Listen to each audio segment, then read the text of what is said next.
Foundation of Learning Experiences tahun 2023 ini. Pada hari ini, 16 Februari 2023, izinkan saya dan teman saya memperkenalkan diri. Saya Daman Adjastinio sebagai moderator dan teman saya Nigan Spaisgi sebagai notulen. Hari ini kita akan bersama-sama menyaksikan presentasi oleh kelompok research paper 8 yang terdiri dari Brandon Theodor Verinov kelas 12A5, Jason Nikolaus kelas 12A5, dan Sebastian Albert Nugroho kelas 12A6 dengan judul penelitian digitalisasi sebagai cara meningkatkan efisiensi produksi tanaman sayur. Sebelum memulai, mari kita memperkenalkan para penguji dalam presentasi ini. Ada penguji materi dibuka oleh Nibogi dan juga penguji bahasa dibuka oleh. Untuk presentasinya akan dilaksanakan selama 20 menit, kemudian waktu 10 menit kepada para penyangga kelas 11, kemudian tanggapan oleh para penguji selama 20 menit, dan audiens selama 5 menit. Dan selama presentasi dimohon kepada para hadirin untuk menjaga ketenangan dan menghindari keluar masuk ruangan ini. Kepada para penyaji dipersilakan memulai presentasi. Baik, terima kasih atas waktunya moderator. Selamat siang Ibu, selamat siang Ibu Pauline dan juga para hadirin sekalian. Pada kesempatan di siang hari ini, kami dari kelompok research paper 8 ingin mempresentasikan hasil karya ilmiah kami dengan judul digitalisasi sebagai cara meningkatkan efisiensi produksi tanaman sayur. Baik, sebelum memulai presentasi pada siang hari ini, mungkin saya memperkenalkan diri saya kembali. Nama saya Brandon Theodor, kelas 12A5. Lalu di sana ada Jason Nikolaus, kelas 12A5, dan di sini ada Sebastian Albert dari kelas 12A6. Presentasi ini akan dibagi menjadi 4 bagian. Yang pertama adalah pendahuluan, yang kedua adalah metode penelitian, yang ketiga adalah hasil, dan yang terakhir adalah kesimpulan. Pendahuluan. Latar belakang dari penelitian ini adalah Indonesia sebagai sebuah negara agrikultur erat kaitannya dengan bidang hortikultura. Pada tahun 2021, produksi bawang merah di Indonesia sebagai salah satu tanaman hortikultura, yaitu bagian tanaman sayuran, mencapai 2 juta ton. Dan menurut Badan Pusat Statistika, angka tersebut menduduki posisi 1 sebagai produksi tanaman di Indonesia. Namun, hasil produksi saja tidak bisa menjadi sebuah patokan. Karena jika kita lihat secara lebih lagi, petani Indonesia masih banyak yang menggunakan teknologi tradisional, merawat tanaman dengan cara yang masih sangat tradisional. Maka penelitian ini akan mengangkat sebuah teknologi yang dapat meningkatkan efisiensi sumber daya alam maupun sumber daya manusia dalam perawatan suatu tanaman. Tujuan dari penelitian ini mungkin sudah dari sadar seperti yang sudah disebutkan tadi adalah untuk meningkatkan efisiensi sumber daya alam dan sumber daya manusia dalam melakukan perawatan tanaman, khususnya adalah tanaman sayur. Untuk kajian pustaka akan dijelaskan 3 hal, yaitu Arduino, hortikultura, dan tanaman sayur. Untuk Arduino sendiri, apa itu Arduino? Arduino merupakan sebuah platform microcontroller yang berfungsi untuk mengatur fungsi kerjanya suatu teknologi dengan menggunakan suatu program. Program ini lalu akan diupload ke dalam Arduino itu sendiri. Dan program ini biasanya dibuat dengan berbagai macam bahasa pemrograman seperti C++, Python, JavaScript, atau Java. Tapi dalam penelitian ini bahasa yang digunakan adalah bahasa C++. Karena tingkat kerumitan yang cukup rendah dan juga bisa terbilang cukup mudah. Selanjutnya, apa itu hortikultura? Hortikultura merupakan salah satu cabang bidang agrikultur yang lebih berfokus pada tanaman perkebunan, seperti tanaman sayur, tanaman buah-buahan, dan tanaman hias. Hortikultura sendiri atau horticulture berasal dari bahasa Latin hortus dan solere. Hortus artinya taman, dan solere yang artinya pembudidayaan, atau bisa diartikan pembudidayaan suatu taman. Hortikultura dibagi menjadi 4 kelompok. Olerikultura yang merupakan tanaman sayur, florikultura yang merupakan tanaman hias, lalu frutikultura yang merupakan tanaman buah, dan biofarmaka yang merupakan tanaman obat-obatan. Tanaman sayur sendiri merupakan salah satu dari bagian hortikultura, yaitu olerikultura. Dan dalam penelitian ini, tanaman sayur yang akan digunakan adalah daun bawang. Selanjutnya adalah metode penelitian. Jenis penelitian yang digunakan dalam research paper ini adalah penelitian kualitatif dan penelitian kuantitatif. Penelitian kualitatif dilihat dari berapa besar usaha dan waktu yang dibutuhkan untuk merawat tanaman tersebut. Tanaman dibagi menjadi dua kelompok, kelompok kontrol dan kelompok perlakuan. Kelompok kontrol merupakan tanaman yang diberi perlakuan secara manual, disiram secara manual dan dirawat secara manual. Sementara kelompok perlakuan merupakan kelompok yang menggunakan alat otomatisasi dengan menyiram otomatis yang telah kami buat. Lalu, untuk data kuantitatif sendiri dilihat dari angka yang merupakan hasil data dari pembacaan sensor kelembaban tanah, kelembaban udara, dan sensor suhu. Ada 3 variabel penelitian dalam penelitian ini: variabel bebas, variabel kontrol, dan juga variabel terikat. Untuk variabel bebas sendiri merupakan otomatisasi yang dilakukan dalam perawatan tanaman yang sudah dibedakan dalam 2 kelompok, kelompok perlakuan dan kelompok kontrol. Lalu untuk variabel terikat merupakan efisiensi produksi dari tanaman sayur tersebut. Dan terakhir untuk variabel kontrol merupakan ukuran pot serta lokasi penanaman tanaman sayur.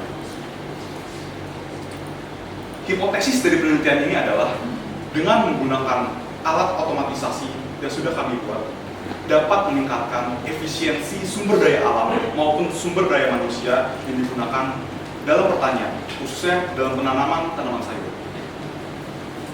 Untuk selanjutnya alat dan bahan akan dijelaskan oleh teman saya, Bos Stefan. Terima kasih, Brenda. Baik, sekarang saya akan menjelaskan mengenai alat dan bahan yang kami gunakan dalam proses penelitian ini. Kami menggunakan beberapa sensor. Yang pertama adalah sensor kelembapan tanah atau Geekfarm 1940.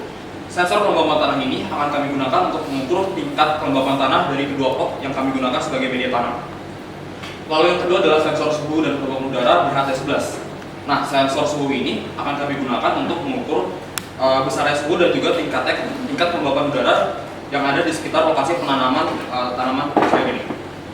Lalu yang ketiga adalah Arduino Uno. Arduino Uno ini merupakan otak dari alat yang kami buat ini. Jadi segala kerja sensor serta semua data yang diterima oleh sensor akan diolah oleh Arduino Uno.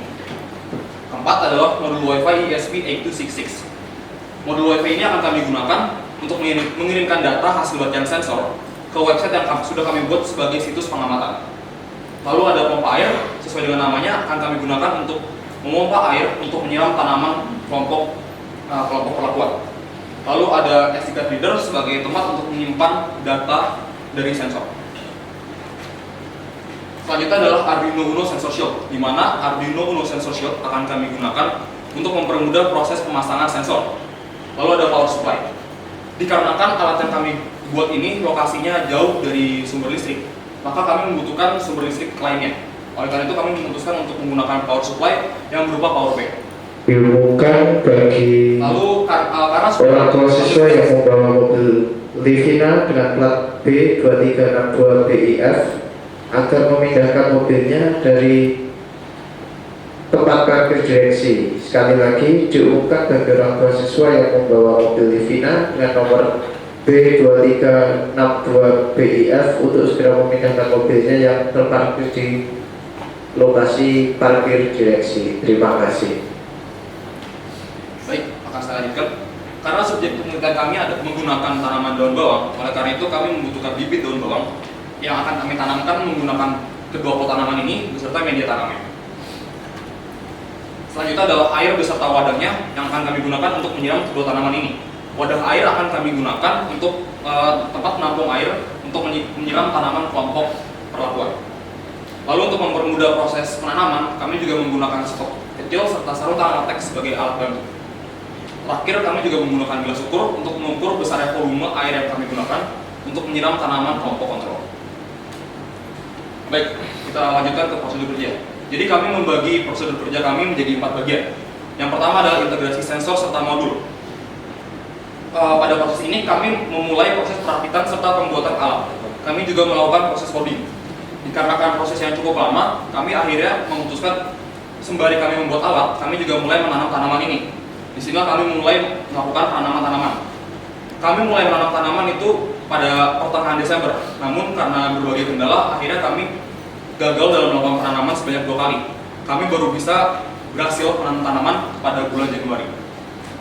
Setelah tanaman berhasil ditumbuhkan, lalu alat berhasil kami buat, mulailah kami memasangkan sensor-sensor pada kedua tanaman ini. Sensor-sensor ini kemudian akan membaca hasil dari kelembapan tanah, kelembapan udara, serta juga suhu udara di sekitar tanaman. Lalu data-data tersebut akan kami ambil dan kami kumpulkan, lalu akan kami olah sehingga kami dapat menarik suatu kesimpulan. Untuk selanjutnya akan dijelaskan oleh teman saya, Jason Nicholas.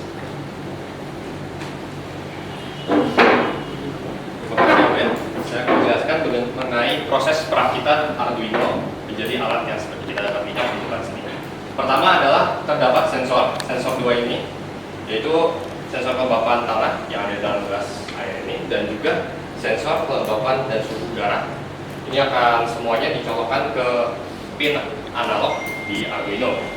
Lalu dihubungkannya di Arduino akan menyulitkan apabila kita hubungkan langsung ke Arduino Uno. Maka kita melakukan penghubungan melalui sensor shield ini sehingga memudahkan proses pemasangan jadi sangat rapi.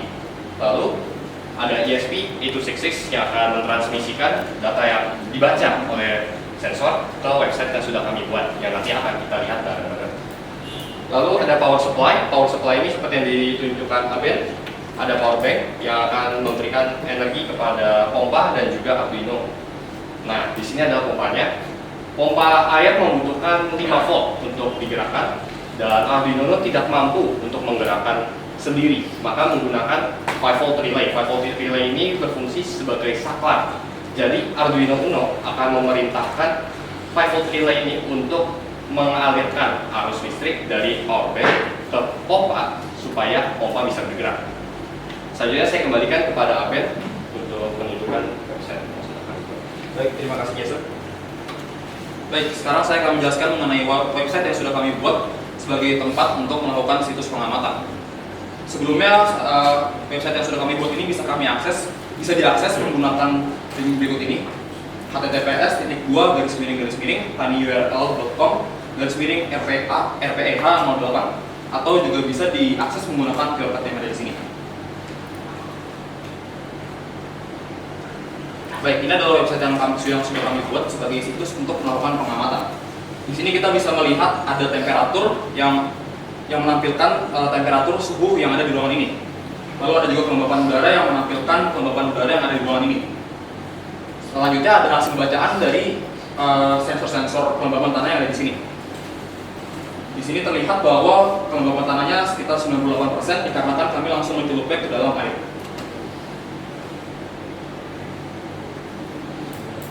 Ya, sekarang kami akan coba untuk mengeringkan sensor ini menggunakan tisu.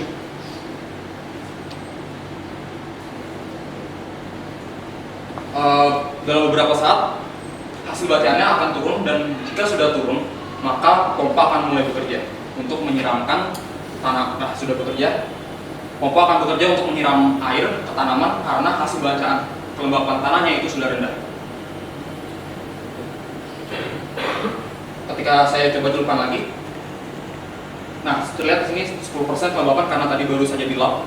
Nah, ketika saya celupkan lagi, maka kelembapan tanah akan naik, lalu pompa akan berhenti menyiram air dikarenakan kelembapan tanah yang sudah melebihi threshold.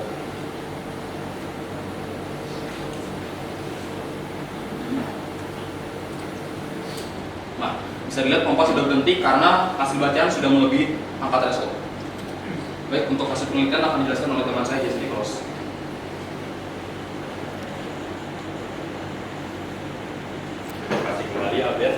Sekarang saya akan menjelaskan mengenai hasil penelitian yang berasal dari eksperimen kelas kami. Pertama adalah hasil bacaan dari sensor kelembapan dan suhu udara di HT11. Dapat kita lihat di grafik di sini terdapat dua jenis garis plotline. Yang pertama, plotline yang berwarna oranye menunjukkan suhu, sedangkan plotline yang berwarna biru menunjukkan kelembapan udara. Dapat kita lihat pada saat sore hari dan malam hari, seperti di awal grafik ini, dapat dilihat bahwa suhu sangat rendah, tidak sangat rendah, tapi rendah. Lalu kelembapan kelembapan yang tinggi. Di sini menunjukkan bahwa ketika malam hari suhu sangat rendah dan kelembapan tinggi. Selanjutnya adalah ketika siang hari, yang dapat dilihat pada waktu mulai dari pukul 11 hingga pukul 4 sore. Di dikarenakan rumah menghadap ke arah barat. Di sini siang hari suhu sangat tinggi dan kelembapan rendah. Selanjutnya kita akan melihat mengenai hasil bacaan dari sensor tanah, kelembapan tanah. Kembali lagi ada dua plotline, yang berwarna biru menunjukkan plotline untuk kelompok kontrol kelembapan tanah di port kontrol, sedangkan yang berwarna oranye menunjukkan plotline dari kelembapan tanah yang ada di kelompok pelakuan. Kita dapat melihat bahwa di kelompok kontrol terjadi fluktuasi yang sangat tinggi, dari tinggi hingga rendah lagi, lalu tinggi lagi. Hal ini disebabkan oleh proses penyiraman dilakukan sekali saja, sebanyak 1 liter air di pukul 6 jam, di pukul 6 sore hari. Dapat kita lihat sesaat setelah proses penyiraman terjadi penurunan signifikan dari kelembapan tanah di kelompok kontrol. Hal ini disebabkan oleh rembesan air dari tanah, karena ketika disiram, tanah memiliki kapasitas air yang terbatas, sehingga air yang berlebih akan merembes ke bawah pot dan akan terbuang. Lalu pada saat malam hari dan sore hari ini dapat terlihat bahwa grafiknya menjadi landai. Hal ini perubahan terjadi karena suhu yang rendah sehingga tidak terjadi evaporasi, lalu konsumsi air oleh tanaman yang lebih rendah. Lalu kita lihat pada saat pagi hari dan siang hari terjadi penurunan yang signifikan kembali. Ini bukan karena rembesan, tapi karena evaporasi dari suhu yang tinggi, lalu juga konsumsi dari tumbuhan yang kita tanam. Sedangkan kita kontraskan dengan kelompok perlakuan. Kelompok perlakuan ini dapat lihat jauh lebih stabil. Hal ini disebabkan karena sensor kami didesain untuk menyiram air ketika pot atau kelembapan tanah turun di bawah 45%, sedangkan akan berhenti menyiram ketika pot berada di atas 50% kelembapan tanah. Nah, tapi kita juga dapat melihat bahwa terjadi sebuah pattern ketika malam hari dan sore hari tidak terjadi penyiraman yang sebanyak jadi pada siang hari di daerah sini. Hal ini disebabkan oleh alasan yang sama, karena evaporasi dari suhu yang tinggi dan juga konsumsi tumbuhan. Maka kita akan melihat penggunaan air dari proses yang sudah kita lakukan.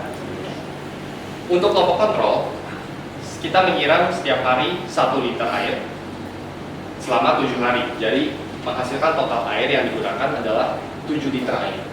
Sedangkan untuk kelompok perlakuan yang ini, kita melakukan setiap kali penyiraman 5% kelembapan tanah yang menambah itu sebanyak 31,25 ml dan terjadi 22 kali penyiraman pada durasi eksperimen yang jika kita total menghasilkan 3,4375 liter untuk kelompok perlakuan. Dapat dari kita lihat dari perbandingan di sini, penghematan air sebanyak 50,9%, sebuah perbedaan yang signifikan. Dan selanjutnya ada penggunaan waktu. Dapat tentu saja kalau misalnya kita menyiram secara manual, kita akan membutuhkan lebih banyak air dan juga lebih banyak waktu, yaitu tenaga kerja kita. Nah, di sini kelompok kontrol membutuhkan 210 detik untuk menyiram, dan ini dilakukan dari titik awal berjalan menuju tanaman, lalu mengisi air dan menyiramnya. Sedangkan untuk kelompok perlakuan hanya dibutuhkan 12 detik saja. 12 detik ini didapatkan dari ketika sensor sudah menunjukkan suhu yang lebih rendah, kelembapan tanah yang lebih rendah, dan menyiram lalu berhenti. Selain itu, kita juga dapat sebagai peneliti melihat langsung di website bagaimana kondisi tanaman kita. Dan ini tidak membutuhkan waktu yang sangat lama, mungkin kurang dari 30 detik juga. Penghematan yang terjadi adalah 198 detik. Nah, tapi di sini penggunaan waktu tentu saja akan berbeda-beda tergantung dengan kondisi topografi di mana tanaman tanam, lalu jumlah tenaga kerja, dan juga banyak faktor lainnya, sehingga diperlukan penelitian lebih lanjut mengenai perbedaan-perbedaannya tergantung dengan kondisi geografis dari lokasi penanaman. Selanjutnya saya akan kembalikan kepada Abed untuk menjelaskan di sini. Baik, terima kasih Jason. Baik, sekarang saya akan menjelaskan kesimpulan yang sudah kami tarik dalam penelitian ini. Kesimpulannya adalah penggunaan alat otomatisasi terbukti lebih efisien dibandingkan dengan cara manual, yaitu dengan cara kita menyiram tanaman secara manual. Hal ini terbukti dari penghematan air yang sebanyak 50,9%. Selain itu, hal penghematan ini juga terbukti dengan adanya penghematan waktu sebanyak 198 detik. Selanjutnya adalah saran yang bisa kami berikan untuk penelitian selanjutnya. Yang pertama adalah kalkulasi biaya yang matang. Tidak dapat dipungkiri bahwa biaya memainkan peran yang sangat penting dalam penelitian ini. Oleh karena itu, biaya yang matang diperlukan agar penelitian selanjutnya itu bisa jauh lebih baik daripada penelitian sekarang ini. Para peneliti selanjutnya bisa menyesuaikan biaya yang ada dengan skala penelitian yang ada. Jika biaya yang digunakan jauh lebih banyak, maka memungkinkan untuk menggunakan lahan yang lebih besar, tidak hanya terpaku pada 2 pot ini saja. Selanjutnya adalah penggunaan sensor yang jauh lebih sensitif. Hal ini masih berhubungan dengan biaya sebelumnya. Dikarenakan dengan keterbatasan biaya, maka kami tidak bisa membeli sensor yang lebih mahal, yang lebih sensitif. Oleh karena itu, dengan biaya yang lebih banyak, maka para peneliti memungkinkan untuk membeli sensor yang jauh lebih bagus, sehingga hasil yang didapatkan pun juga jauh lebih baik. Terakhir adalah penambahan sensor nutrisi tanah. Dengan penambahan sensor nutrisi tanah ini, maka memungkinkan adanya pengaturan kadar nutrisi tanah sesuai dengan kebutuhan tanaman. Baik, sekian presentasi dari kelompok kami. Mohon maaf apabila ada kesalahan dalam ucapan serta perlakuan. Belikan barang orang kasih, cukup sekian, terima kasih.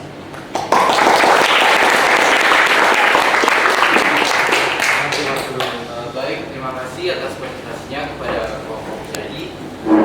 Sungguh presentasinya menarik, ada banyak aspek yang bisa kita pelajari dari penggunaan teknologi saat ini. Selanjutnya akan diberi waktu kepada penyaji kelas 11 yang wajib dipersilakan bertanya dan menyebutkan identitas. Baik, selamat siang. Perkenalkan, nama saya Kapitan Wijaya. Sebelumnya, mari kita berikan apresiasi kepada kelompok ini.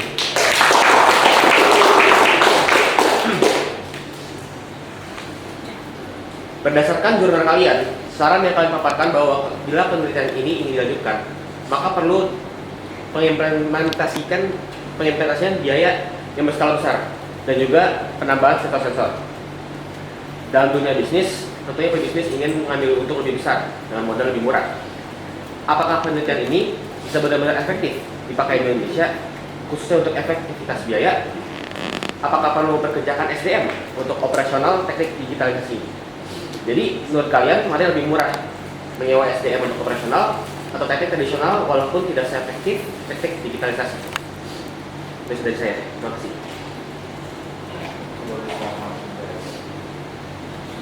Akumulasi dulu ya pertanyaan. Silakan yang tanya kedua. Terima kasih moderator atas waktunya. Perkenalkan, nama saya Matthew Espeson Herwanto dari Subasi Pati nomor 23 dan saya ingin mengucapkan apresiasi kepada kelompok RP yang sudah menyampaikan dengan baik dan materinya juga sangat menarik. Saya memiliki 2 pertanyaan.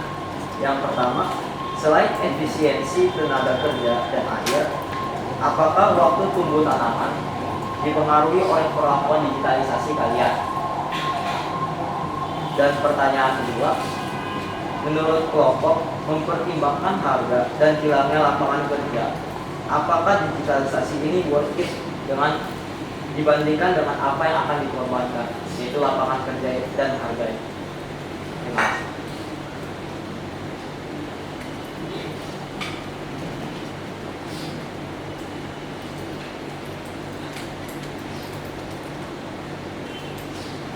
Boleh langsung dijawab.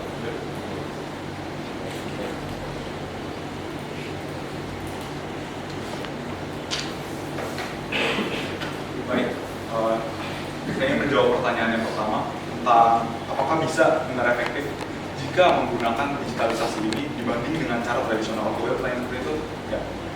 Menurut perhitungan kami, jika kita menggunakan digitalisasi akan jauh lebih efisien karena jika dalam skala yang lebih besar, tentu saja dibutuhkan juga sumber daya manusia yang lebih banyak dan tentunya membayar orang itu jauh lebih mahal daripada menggunakan alat. Jika dalam skala besar, menggunakan alat akan jauh lebih murah daripada kita perlu membayar upah untuk orang lain. Terima kasih. Bisa saya singgung sebentar? Untuk biaya operasionalnya juga untuk alat bisa dimasukkan juga. Menurut Anda gimana? Menurut kalian? Biaya operasional alat tadi. Untuk biaya operasional sendiri dalam penelitian kami hampir tidak ada, karena bisa terbilang waktu dilakukan untuk penelitian itu tidak terlalu lama. Dan untuk mengetahui jangka waktu panjang apakah perlu biaya operasional atau dilakukan penelitian lebih lanjut, dikarenakan penelitian yang ini bisa dibilang relatif cukup cepat. Maka saya jawab ya. Jawab. Boleh bertanya. Baik, saya akan menjawab mengenai pertanyaan kedua mengenai efek dari penggunaan digitalisasi sebagai mempercepat pertumbuhan dan juga apakah worth it bagi jika ada kondisi ekonomi dan tenaga kerja. Baik, saya mulai dengan pertanyaan pertama. Dari hasil pengamatan kami, pertumbuhan tanaman yang kami tanam ini daun bawang tidak berefek sama sekali pada pertumbuhan antara kelompok kontrol dan kelompok perlakuan, tidak memiliki perubahan yang besar, tingginya hampir bisa dibilang sama.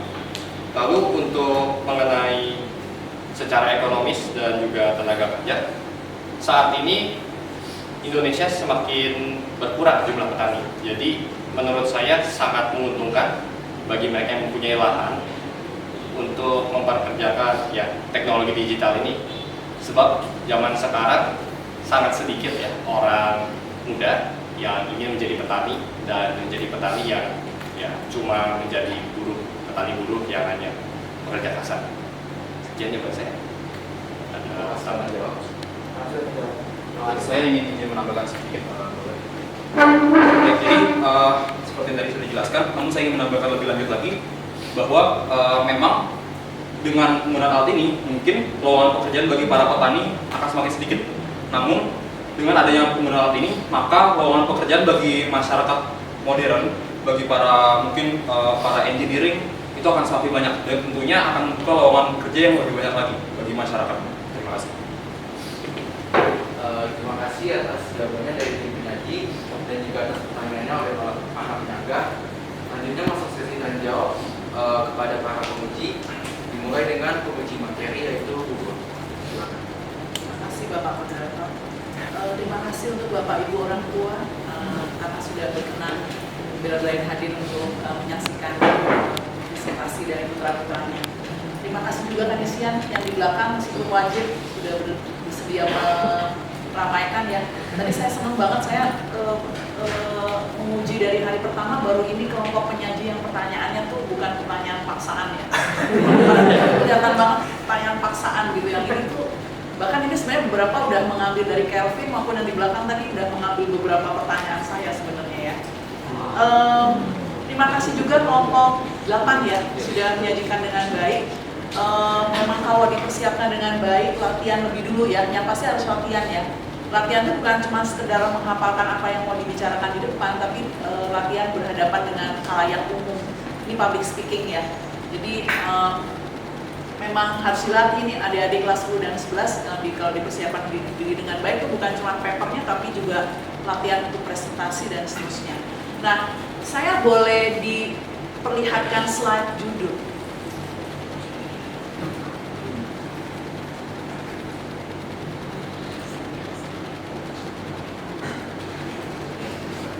Oke, terima kasih.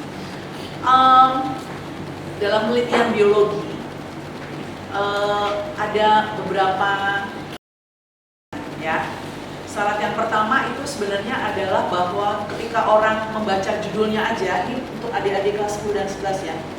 Judul itu harus bisa mencerminkan apa yang dilakukan dalam penelitian.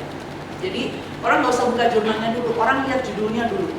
Pengaruh pemberian air cucian beras terhadap pertumbuhan tanaman kacang hijau misalnya begitu. Jadi orang udah bisa bayangin, orang pasti bayangin apa? Oh, pasti air cucian beras disiramkan ke tanaman kacang hijau, gitu ya. Lalu yang dari judul itu juga bisa dibayangkan yang diukur apa, ya? Yang diukur, oh berarti tinggi tanaman. Oh berarti yang dibayangin adalah ini pohon, begitu kemudian orang menggunakan penggaris atau meteran kain begitu, kemudian diukur dari atas tanah sampai ujung bagian ujung, ya. Satu itu syaratnya dari judul orang bisa membayangkan apa yang dilakukan, ya. Maka nggak heran kalau penelitian biologi termasuk jurnal-jurnal di kedokteran itu judulnya panjang-panjang, ya. Kemudian yang kedua, harus memperlihatkan apa yang diukur. Di dalam judul kelihatan apa yang diukur. Pertumbuhan itu bisa pertambahan tinggi, bisa diameter batang, bisa jumlah daun, dan macam-macam ya. Kemudian kalau dia bisa menyebutkan apa yang diukur, maka dia bisa menyebutkan juga alat ukurnya. Ya. Dan otomatis tahu juga satuannya. Saya pakai penggaris, berarti satuannya adalah sentimeter, misalnya seperti itu ya. Nah, saya baca judul ini tuh bingung karena ini digitalisasi sebagai cara meningkatkan efisiensi produksi tanaman sayur.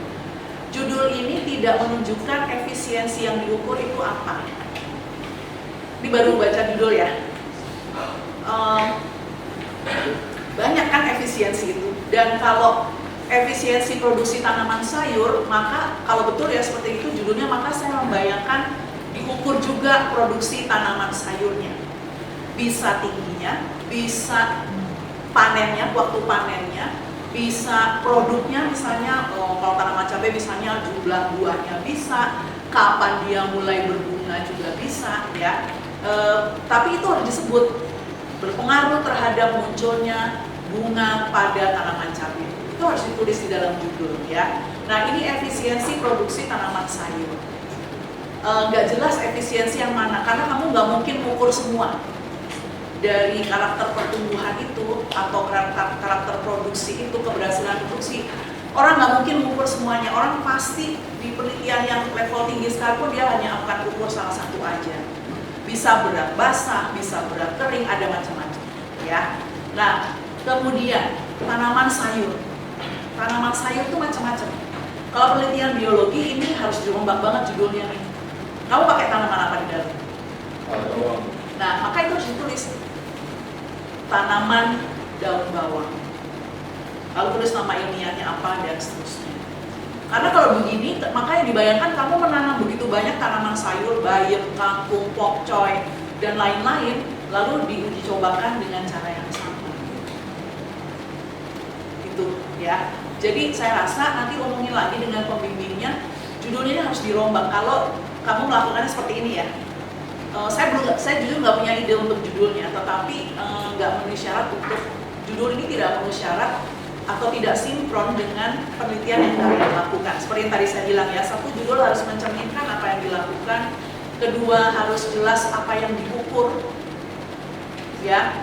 Kemudian ketiga harus jelas apa alat ukurnya dan seterusnya. Jadi itu memang syarat ya bahwa itu harus diukur. Nah. Dan saya suka bisik-bisik sama Akom, sama Jerry segala, ini kok sepertinya penelitiannya lebih ke fisika ya daripada biologi, karena benar tadi yang ditanya nggak ngukur sama sekali tanamannya. Efeknya apa sih kalau pakai yang manual yang cuma di semprot-semprot dengan yang pakai hitam tuh efeknya apa enggak? Jadi menurut saya ini bukan penelitian biologi, saya salah tempat nih seharusnya, bukan saya yang uji. Gitu ya, jadi karena nggak boleh tahu guru pembimbingnya sama sekali nggak berhubungan, karena nggak sama sekali betul tadi entah siapa tadi yang bertanya, nggak ada hubungannya sama, kok nggak dihubungkan sama produksi, apalagi ada judulnya ya, efisiensi produksi tanaman sayur. Benar tadi dia nyanggahnya, cuma mungkin dia mau ngobrol lagi nggak enak ya kakak kelasnya ya senior. Jadi judulnya mungkin harus dirubah lagi ya, supaya sesuai dengan penelitian yang dilakukan. Nanti dirapatkan lagi ya untuk soal judul. Tapi catat salah satu contoh sederhana adalah apa yang diukur harus jelas ditulis di situ. Tanaman yang dipakai juga harus jelas ditulis ya. Karena kalau cuma pakai tanaman nggak apa-apa, pakai daun bawang doang nggak apa-apa, nggak masalah. Tapi harus lebih detail lagi tanamannya, jenisnya ya. Itu kemudian yang berikutnya, maka pertanyaan berikutnya menjadi nggak nyambung ya, karena tadi saya sempat tanya sama Bu Paulin, maka di dalamnya tidak ada tulisan berapa jumlah sampelnya.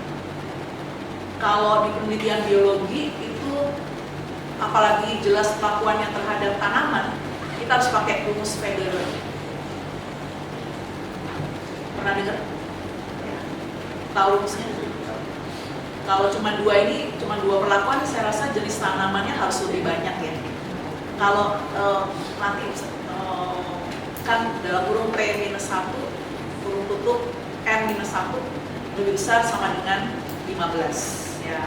Jadi kalau cuman perlakuannya cuma 2, saya rasa mungkin lebih dari 8 ya sampel tanamannya harusnya ya. Jadi yang dengan cara konvensional itu minimal mungkin 8 tanaman, kemudian yang dengan digital tadi minimal 8 tanaman.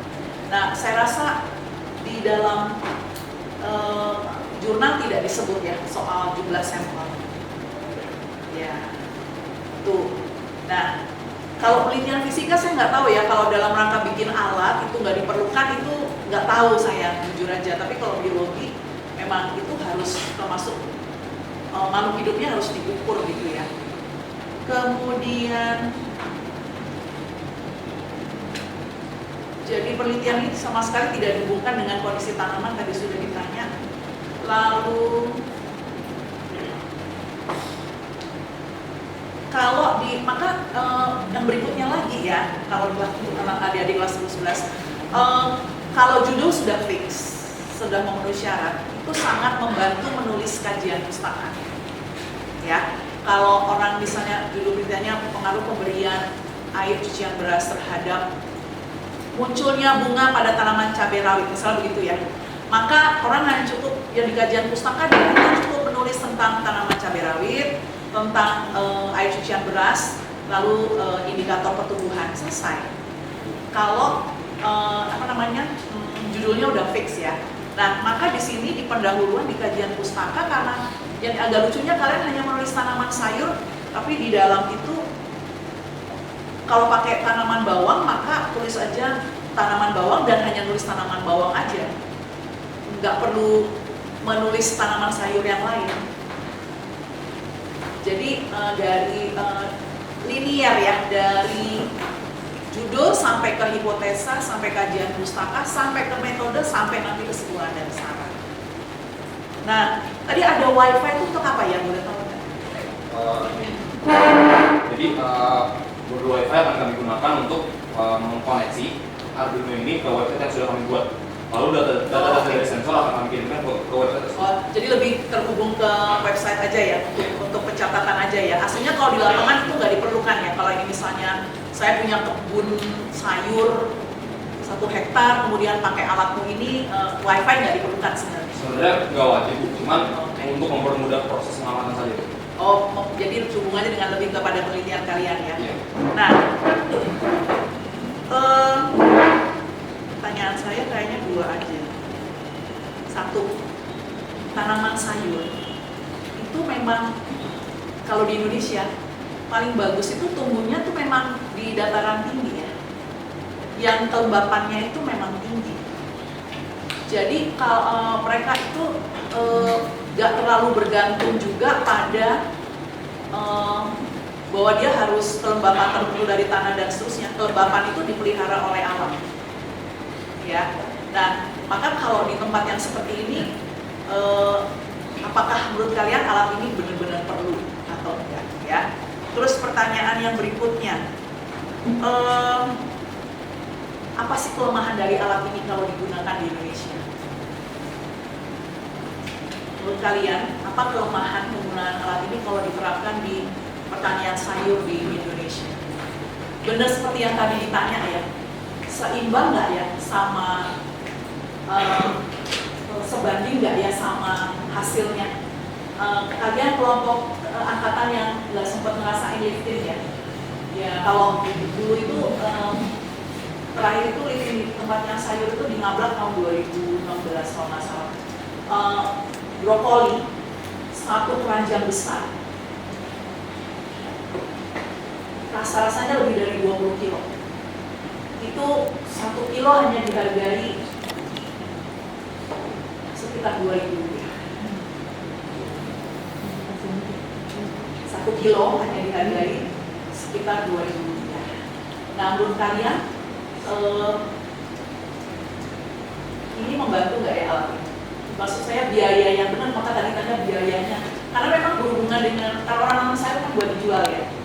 sebanding nggak antara biaya untuk merakit ini, untuk tanaman saya punya 10 hektar gitu, dengan nanti hasil yang mau saya jual itu bayar. Itu saja. Terima kasih.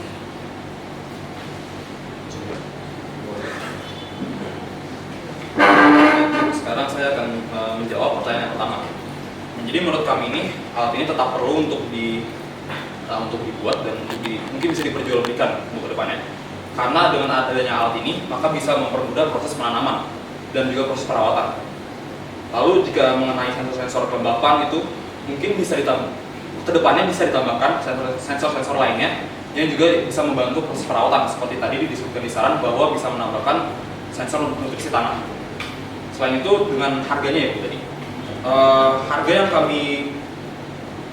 kami gunakan, biaya yang kami butuhkan untuk penelitian ini adalah sekitar Rp147.000. Jadi harga ini digunakan untuk 2 pot penanaman ini. Mungkin dengan skala yang lebih besar, maka penelitiannya bisa dilakukan dalam skala yang jauh lebih besar. Namun tentu saja jika digunakan dalam jangka waktu yang lama bisa dibilang balik modal lagi. Terima kasih. Kelemahan dari penggunaan alat seperti ini kalau di Indonesia ya, kita ngomong konteks Iya. Indonesia ya, Jess. Kalau untuk konteks dalam Indonesia, kelemahannya pertama adalah banyak masyarakat yang masih belum mengerti teknologi, apalagi teknologi digitalisasi. Lalu untuk yang kedua adalah biayanya masih lebih mahal, soalnya banyak dari peralatan ini yang hasil impor dari etis, tidaknya dari Cina. Lalu yang ketiga adalah kondisi lingkungannya tuh lebih berat bagi peralatan digital untuk dipasang, terutama kayak seperti yang Ibu katakan di daerah bukit-bukit, apalagi kelembapannya juga lebih tinggi, berbahaya bagi peralatan elektronik. Itu harus, ya peralatan elektroniknya harus diperkuat untuk tahan ke lingkungan Indonesia. Gitu.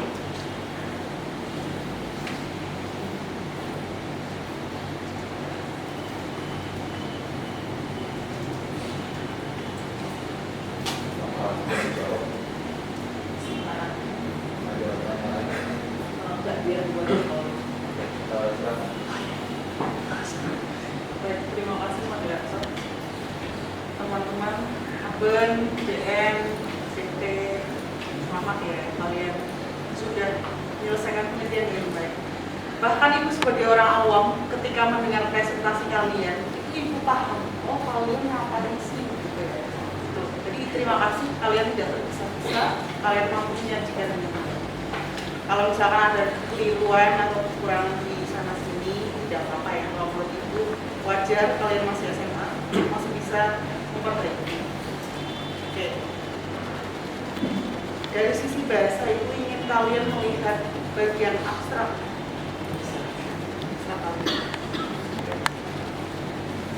Kira-kira ada struktur atau poin yang belum kalian sajikan dalam abstrak atau semuanya sudah? Ada poin yang kurang atau tidak? Kalau ada, apa? Kemudian, ya itu dulu aja. Kalian jawab.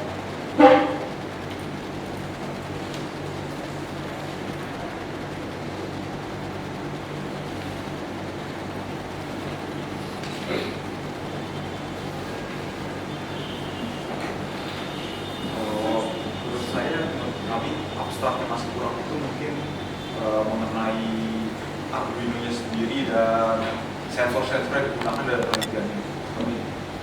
Terima kasih JM, silakan melakukan. Pertama, saya setuju dengan Brandon. Terus yang juga kurang menurut saya adalah saran itu masih belum ada di abstrak ini. Terima kasih JM. Ben. Oke, jawaban saya sebenarnya sama seperti buat teman saya lainnya. Ini mungkin bisa yang masih agak kurang ini adalah dengan kurangnya masalah. Bagus, Ibu. Senang kalian saling melengkapi, tidak saling menyalahkan. Yang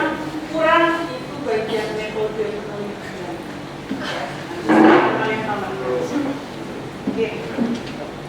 Berikutnya masih di bagian abstrak. Kalimat ketiga.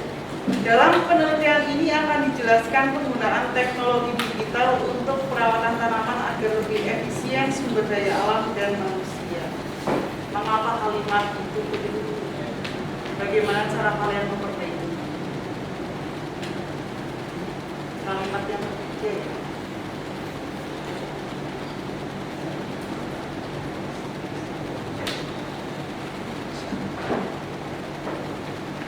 Mau kalian menjawabnya seperti tadi, saling melengkapi.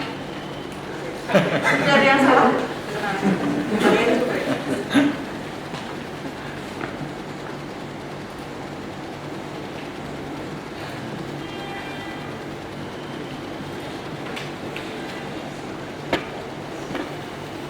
Kalau BT baru menemukan satu poin, tidak apa-apa. Coba sampaikan, nanti pasti JN dan aku melengkapi.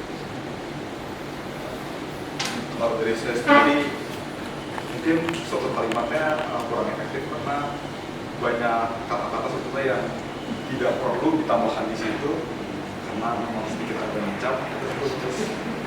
Terus saya juga dari situ. Karena sudah pada jelas itu. Tidak usah bertele-tele. JN melengkapi. Di kalimatnya dalam penelitian ini akan dijelaskan penggunaan teknologi. Menurut saya ini akan dijelaskan mengimplementasikan, menurut saya diganti misalkan akan itu kayak rancangan penelitian itu sendiri. Terus apa? Dari saya sendiri kayak nggak ada buku. Oke. Tadi JN betul ya. Penelitian kalian ini sudah dilakukan semua kata akan, gitu ya. Nanti kalian ceknya ada kata akan. Berikutnya kekeliruan kalian, diingat-ingat Ibu kalau di kelas selalu menyampaikan kalimat minimal harus ada subjek predika. Sedangkan kalimat kalian semuanya keterangan. Harusnya ada koma, gitu ya. Supaya membedakan keterangan boleh di awal, tapi jangan lupa koma kemudian subjek predikatnya. Gitu. Kalimat berikutnya teman-teman. Faktor penentu yang menjadi indikator keberhasilan penelitian ini adalah efisiensi dari alat yang dibuat. Kalimat di bawahnya. Kira-kira kenapa kalimat itu keliru? Kalau dari saya Bu, mungkin kan di sini disebutkan efisiensi dari alat yang dibuat. Mungkin harusnya dijelaskan lebih lanjut seperti efisiensi waktu dan juga efisiensi penggunaan air. Oke, efisiensi waktu dan air sebenarnya sudah menjelaskan pada kalimat berikutnya. Tidak apa-apa, lanjut JM melengkapi BT melengkapi.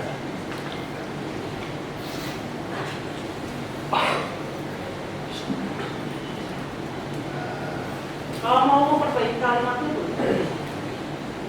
supaya tidak nyesat, tidak berjalan. Kalau dari saya menurut kata pertama dan kedua itu nggak perlu ada perbandingan faktor penentu. Menurut saya salah satu mungkin faktor aja bang, faktor yang jadi indikator. Oke, kalian sebenarnya itu tidak usah berjalan-jalan, langsung aja faktor penentu keberhasilan penelitian ini adalah efisiensi dari alat yang dibuat. Jadi kalian tidak usah menggunakan pengulangan yang gitu ya. Faktor penentu yang menjadi itu nanti terlalu panjang. Berikutnya kalimat selanjutnya. Pengukuran efisiensi akan dilakukan dengan dua cara, yaitu dengan pengukuran efisiensi air dan efisiensi waktu. Kelirunya gimana?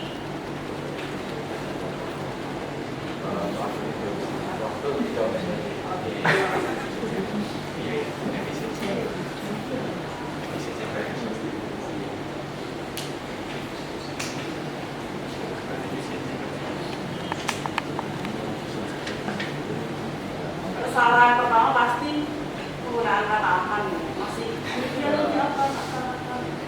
Efisiensi kebanyakan. Efisiensi ya. Harusnya bagaimana sih? Pengukuran efisiensi adalah dengan dua cara, yaitu dengan pengukuran efisiensi yang di waktunya dilanjutkan menjadi efisiensi air dan waktu langsung. Ya, atau efisiensi dilakukan dengan dua cara. pertama yaitu mengukur efisiensi air dan waktu, misalkan seperti itu. Udah selesai seperti itu. Oke, nanti kalian perbaiki yang tadi Ibu sampaikan. Lainnya Ibu ini memberikan saran.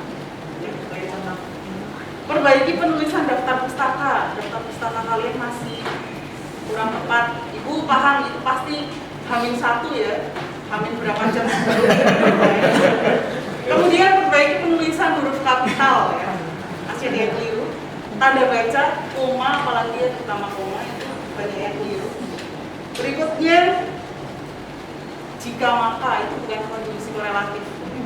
Jangan menggunakan maka. Jika hari hujan, koma, saya tidak masuk sekolah. Jadi jangan pakai maka ya. Berikutnya ada kekeliruan penulisan, menunjukkan harusnya kalian dua, kelembaban harusnya menggunakan P ya, bukan kelembaban. Di atas itu menggunakan di, kapan dirangkai, kapan dipisah. Rupiah penulisannya tidak boleh diakhiri titik ya, RP titik itu jangan. Bernapas bukan bernafas. Mempengaruhi bukan mempengaruhi. Konkret bukan konkret. Nah, sebelum konjungsi sehingga tidak boleh menggunakan tanda koma.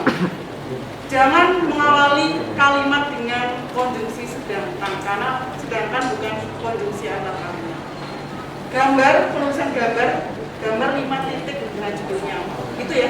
Itu aja dari Ibu, teman-teman, sekali lagi selamat. Gambar ini perlu pakai 5 titik. Gambar 5 titik. Kan 5 itu gambar.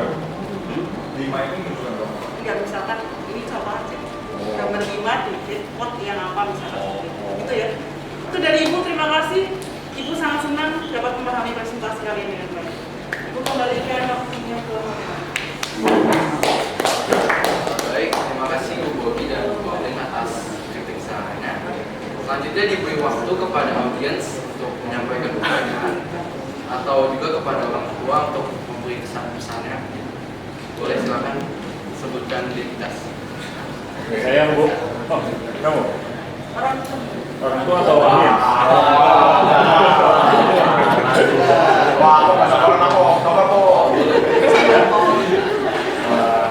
Saya berdiri deh. Terima kasih moderator. Para kanisian tetap semangat ya, appreciate semuanya. Bu Bugi, selamat sore. Bu Poli, selamat sore. Saya orang tua dari Brandon, Bu. Jadi saya tahu persis penelitian ini, jadi beberapa kali juga diadakan di rumah saya, bagaimana mereka susah bawa pot apa segala macam sehari itu, ya bagaimana mereka ini ya lah. Kadang sampai bergadang melakukan penelitian.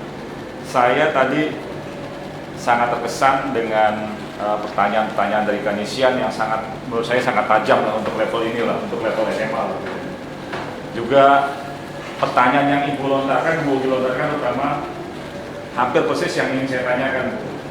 Jadi kalau kita ingin melakukan penelitian, kita menuju kepada satu titik gitu. Digitalisasi sebagai cara tanaman sayur ini sangat luas. Jadi tujukannya ya tanaman apa, kemudian nama latinnya apa.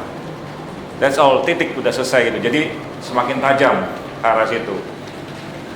Tadi ada juga yang saya mungkin akan tanggapi dari pertanyaan kanisian, kalau misalnya kita melakukan penelitian ini, apakah sebanding dengan hasil yang kita dapatkan nanti? Memang itu ada kayak seperti dua sisi mata uang. Bisa iya, bisa tidak. Kenapa saya katakan demikian? Seperti kita ketahui bahwa dulu zaman penjualan tradisional, sekarang saya tanyakan kepada para kanisian semua, apakah teman-teman lebih senang berbelanja di pasar tradisional atau di supermarket? Nggak ada orang kan? Lebih gampang kan? Sama poinnya. That's the point yang saya maksudkan. Ya kan? Jadi ada dua sisi. Dulu ketika kita masuk jalan tol pertama kali, ada orang yang nunggu kan? Antrian akan panjang. Diciptakanlah pakai e-money. Betul? Antrian nyaris tidak ada pun sedikit kan?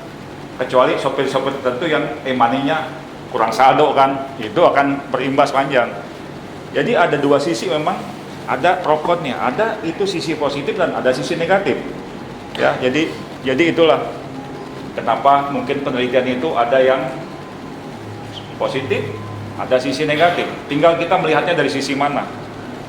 Dan yang tidak kalah penting, satu poin yang ingin saya sampaikan adalah buat para kanisian semua yang suatu ketika menjadi orang tua, ketika mempunyai anak-anak, kenapa orang-orang Indonesia, kita tahu bahwa negara kita dari dulu, zaman saya kecil mungkin, atau kecil, selalu itu disebut negara agraris. Artinya apa? Artinya adalah pertanian. Penduduk kita itu hampir 60-70% penduduk kita hidup dari pertanian dan perikanan. Tapi kita sendiri itu yang membuat salah kaprah. Kenapa saya katakan demikian? Coba deh, saya tanya kepada kanisian, ketika seorang guru gambar kanisian disuruh melukis, coba melukis alam pedesaan, apa yang dilukis? Dua gunung, sawah, ada petani, pakaiannya compang-camping.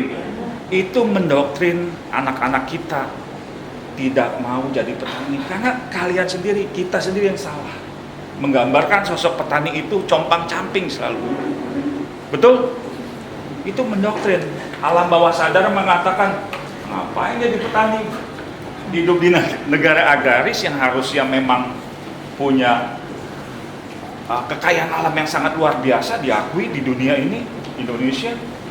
Tapi kita menggambarkannya selalu dari sisi yang jelek sekali gitu. Itu tertanam. Udahlah, jangan jadi petani. Karena selalu digambarkan pakaian compang-camping, pakai caping, pegang pacul. Itu fakta. Rubah mindset itu. Kalau petani itu seperti di Jepang, punya traktor, bahkan di Amerika. Petani itu kaya sekali dan orang berlomba-lomba ingin jadi petani. Nah, kaya sekali, luar biasa gitu.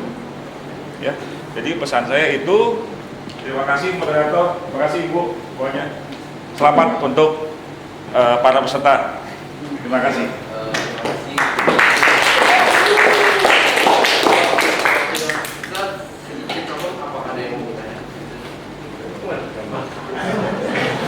Jadi akan ada dua. Sebenarnya saya ada beberapa pertanyaan, tapi kalau waktunya nggak cukup nggak usah dijawab semuanya. Pertama, tadi kan dibilang kalau menyiram secara manual, setiap penyiraman 210 detik. Itu kenapa dihitung seperti itu dan kenapa? Kenapa maksudnya kan ada banyak faktor yang mempengaruhi itu ya, kenapa nggak kayak jalan lebih cepat misalnya, atau misalnya jangan jauh-jauh taruh embernya gitu. Lalu kalian bilang kalau kalian nyiram itu setiap kali penyiraman 1 liter, tapi tadi seperti yang dibilang kalian bahwa banyak air yang terbuang sesaat setelah penyiraman. Nah itu pertanyaannya, kenapa nggak menyiramnya lebih sedikit untuk menghemat airnya itu? Dan kalau gitu berarti perbandingannya tidak sedrastis. Kalian mengukur suhu udara dan kalian mengukur kelembapan udara. Nah itu untuk apa kalau dua hal itu diukur? Kalau yang kalian gunakan untuk apakah ingin menyiram atau tidak itu hanya dengan kelembapan tanah di antara tadi kalau nggak salah 45-50%. Nah lalu terakhir yang di bagian saran, kalian ingin menyarankan bahwa penelitian berikutnya menggunakan sensor yang lebih baik.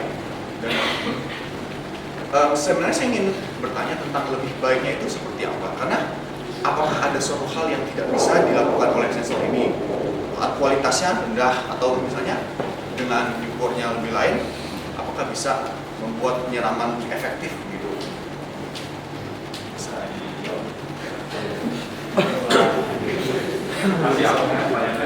Jadi pertama waktu 210 detik tadi kan ditanya kenapa nggak bisa cepat aja. Ini tuh kita ukur berdasarkan cara orang normal bagaimana orang tersebut menyiram kan. Dan itu tuh diukur bukan saat waktu nyiram doang. Waktu itu diukur dari mana, misalnya dari tempat orang tersebut beristirahat sampai ke tempat penyiraman sampai dia balik lagi. Itu adalah waktu pengukuran kita. Jadi bukan saat hanya menyiram aja, enggak saat itu doang. Dan jadi makanya tadi dibilang sama Jason, di mana waktu itu bisa bervariasi tergantung luas dari tempat penanaman itu. Kalau misal luasnya berhektar-hektar pasti akan lebih lama. Dan juga dari berapa luas?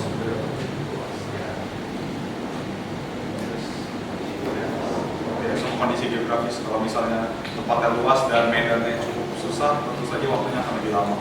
Gitu. Terus yang kedua, untuk penyiraman, kenapa yang 1,7 liter dan yang satu lagi 3,5 sekian? Kenapa tidak bisa lebih sedikit?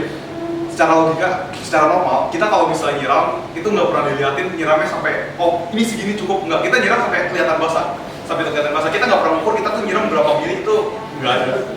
Apalagi kalau kayak petani gitu, nggak ada petani yang nyiram, oke sekarang saya mau nyiram siap-siap 400 mili, nggak ada yang nyiram kayak gitu. Saya bakal nyiram seember atau misalnya satu gayung, nggak ada yang diukur berapa ratus mili di gayung itu.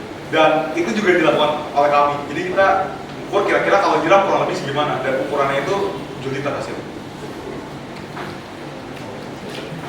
Saya boleh menambahkan sedikit ya. Saya rasa ini mungkin nggak berhubungan dengan pertanyaan Akmal juga.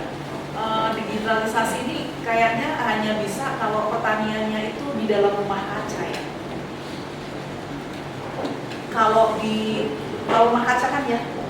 Jadi kalau pertanian itu yang massal di tanah yang sekian hektar itu agak serem kayaknya ya. Karena kalau petani itu pakai rumah kaca dia pasti udah lebih terdidik daripada petani tradisional, udah pasti ya.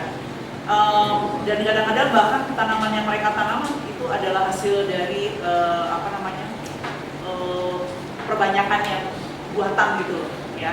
Jadi ini hanya bisa itu kayak catatannya untuk ini adalah hanya bisa digunakan, tapi kalau tanamannya di rumah kaca, sehingga hujan, petir, angin dan lain-lain itu kan di sini kan rawan ya situasi kayak gitu. Itu yang teman tadi saya maksud pertanyaan tadi, jadi soal kelemahannya apa sih kalau digitalisasi di sini ya.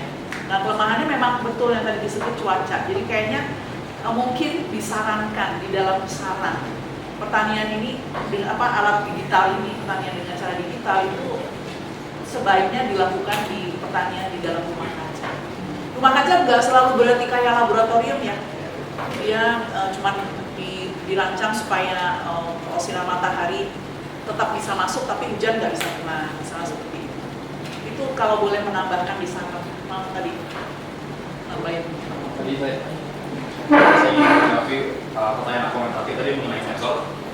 Tadi maksudnya penggunaan sensor yang lebih baik itu bukan berarti sensor yang ini dan sensor yang lebih baik itu akan berbeda fungsinya. Fungsi tetap sama, namun yang berbeda adalah sensitivitas dari kedua sensor tersebut. Jujur saja sensor yang kami beli ini merupakan sensor murah, jadi tidak sesensitif sensor yang lebih mahal itu. Selain itu juga dengan sensor yang lebih mahal maka tidak akan mudah rusak, karena jujur saja tadi ada satu sensor yang sudah rusak. Terima kasih. Baik, mungkin menyampaikan aja pertanyaannya karena waktunya sudah melewati. Ya. Atau mau menunggu lebih lama? Oke, saya mau bertanya ya. Saya Nikos William dari kelas 12/6. Saya rasa idenya sudah bagus dan presentasinya pun juga sudah berjalan dengan sangat lancar. Saya seperti yang tadi Bu bilang, saya rasa teknologi ini potensialnya banyak, apalagi untuk pertanian modern di mana teknologi pertanian sudah mulai ke bentuk pertanian bertingkat gitu dalam bangunan itu. Nah, tapi kalau digunakan dalam pertanian di luar, yang saya ingin tanya adalah bagaimana untuk membuat sensor dan mekanisme secara keseluruhan agar aman dari faktor-faktor eksternal seperti cuaca ataupun ya kalau misalnya ada pun binatang yang mengganggu mekanismenya. Selain itu saya juga ingin bertanya apa nilai-nilai mekanisme yang kalian sudah dapat melalui proses pekerjaan RP ini.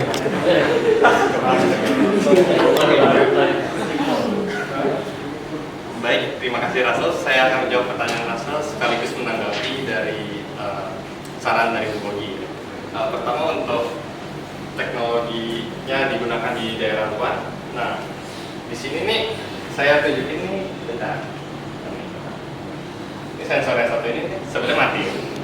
Alasannya kenapa? Karena bagian elektronik di atas ini terekspos dan terkena air, jadi short circuit mati. Nah, untuk penggunaannya di area luar berarti kita harus memastikan bahwa komponen-komponennya tidak terekspos ke cuaca. Jadi bisa kita masukin dalam misalnya case plastik yang nanti lebih tahan cuaca. Terus juga di seal bagian elektroniknya. Contohnya tuh daerah nih bagian di sini nih. Ini kabel-kabelnya saya seal dengan yang anti air. Sehingga pas dicelupkan dengan pompanya tidak terjadi konslet. Nah, yang di sini saja kami tidak mempunyai waktu dan juga ide untuk seal-nya begini bagaimana, kecuali dengan menggunakan resin, tapi tidak tertunjukkan. Nah, lalu untuk penggunaan di outdoor juga, sebenarnya selama petaninya atau yang memiliki lahannya itu memiliki pendidikan yang cukup dan yang mengerti penggunaannya, seharusnya lebih aman. Ya, selama mungkin tidak dicangkul gitu namanya. Jangan. Nah, itu juga contohnya itu seperti di luar negeri juga sudah banyak, Belanda, Amerika, New Zealand, dan negara-negara lain itu sudah ada banyak yang taruh sensor di luar, lalu irigasi otomatis. Tetapi juga bentuk pertaniannya juga lebih terstruktur, nggak seperti di Indonesia kan karena tanahnya nggak rata, terus juga banyak bentuknya tidak simetris atau tidak sejajar. Nah, itu problem-problem untuk di Indonesia dan juga perbandingannya di luar. Lalu untuk menjawab Russell mengenai nilai-nilai kajian. Pertama, jelas tentu saja kompetens. Saya dan teman-teman saya, ini codingnya lama sekali, banyak errornya, terus ya ternyata juga sumber-sumbernya juga rada sedikit, kebanyakan dalam bahasa Mandarin. Jadi perlahan-lahan saya mempelajari satu persatu komponennya, dihubungkan, lalu di coding juga, lalu websitenya juga Abed dan Brandon udah waktu itu juga uring-uringan kita belajar. Lalu juga selanjutnya adalah menurut saya adalah compassion dan conscience, di mana kita belajar bahwa ya 2 kali tanaman mati gitu. Saya kata-katain dulu sama ayah saya gitu. Jadi petaninya nggak bisa gitu. Ya menurut saran Bu Inggit adalah menanamnya perlu lebih banyak kasih sayang dan Mungkin menyarankan untuk menanam perlu banyak cinta. Kita perlu cinta sama tanaman. Saya 2 kali tewas dan akhirnya ya ini tumbuh sukses setelah lebih hati-hati, dan juga conscious bahwa kita juga menyadari bahwa banyak yang dapat kita improve di sekitar kita dengan penggunaan teknologi dan juga kemampuan berpikir kita. Sekian dari saya.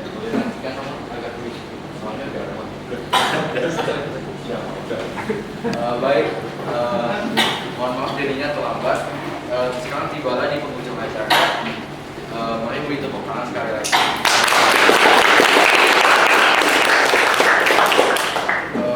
Saya Nanda dan teman saya Higan mengucapkan terima kasih atas kehadiran hadirin sekalian dalam presentasi MB ini. Apabila kami ada salah ucap atau hal-hal yang berkenan, mohon dimaafkan. Semoga apa yang kita dapatkan dari sesi presentasi ini bisa berguna di masa yang akan datang. Sampai berjumpa di kesempatan